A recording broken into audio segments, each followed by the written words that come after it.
The Fat Controller gave Gordon a rest when he came back from London. He told James to do his work.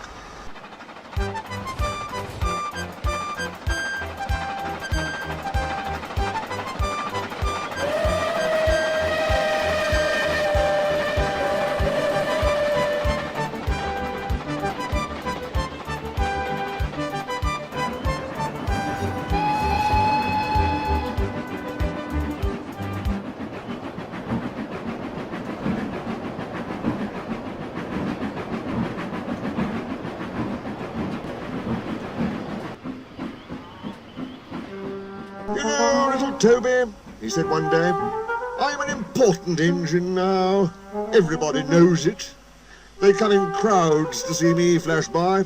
The heaviest train makes no difference. I'm as regular as clockwork. They all set their watches by me. Never late, always on time. That's me. Says you, replied Toby cheekily.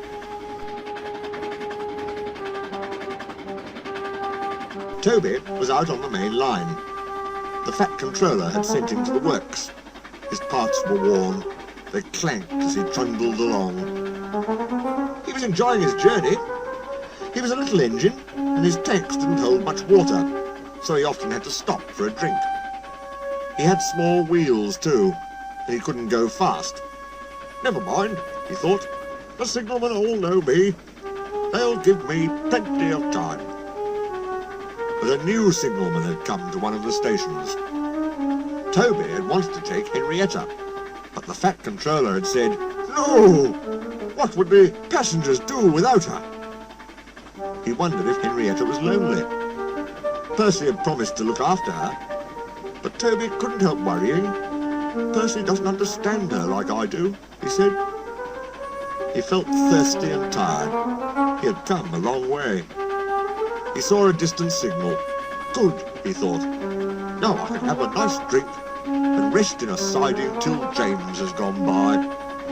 Toby's driver thought so too. They stopped by the water crane. His fireman jumped out and put the hose in his tank.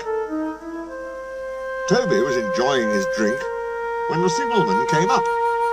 Toby had never seen him before. "No time for that," said the signalman.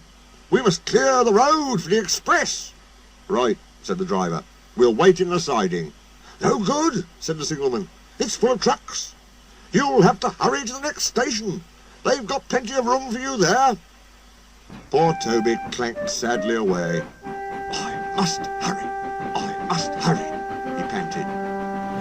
But hurrying used a lot of water, and his tanks were soon empty. They damped down his fire and struggled on, but he soon ran out of steam and stood marooned on the main line, far away from the next station.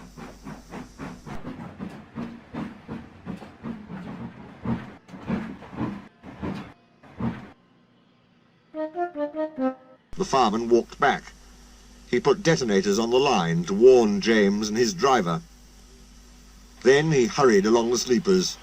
"I'll tell that signalman something," he said grimly. James was fuming when Toby's fireman arrived and explained what had happened. "My fault," said the signalman. "I didn't understand about Toby." "No, James," said his driver. "You'll have to push him." "What? Me?" snorted James. "Me? Push Toby and pull my train?" "Yes, you." "Shan't." The driver, the fireman, the passengers and the guard all said he was a bad engine. All right, grumbled James. He came up behind Toby and gave him a bump. "Get on, you," he said crossly.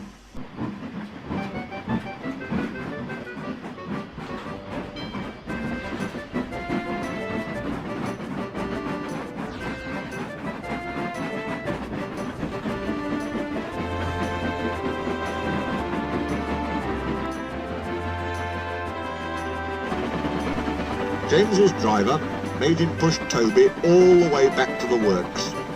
It serves you right for being cross, he said.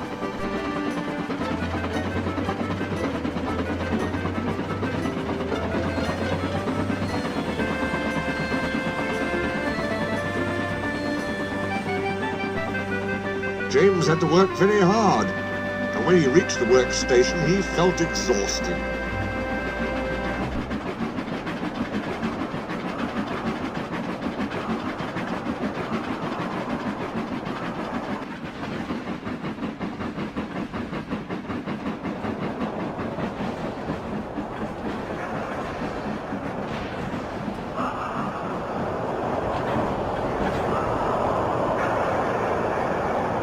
Some little boys ran along the platform. "Coo," said one. "The express is late. A double-header, too. Do you know what I think? I think," he went on, "that James couldn't pull the train, so Toby had to help him." "Oh," said James, and disappeared in a cloud of steam.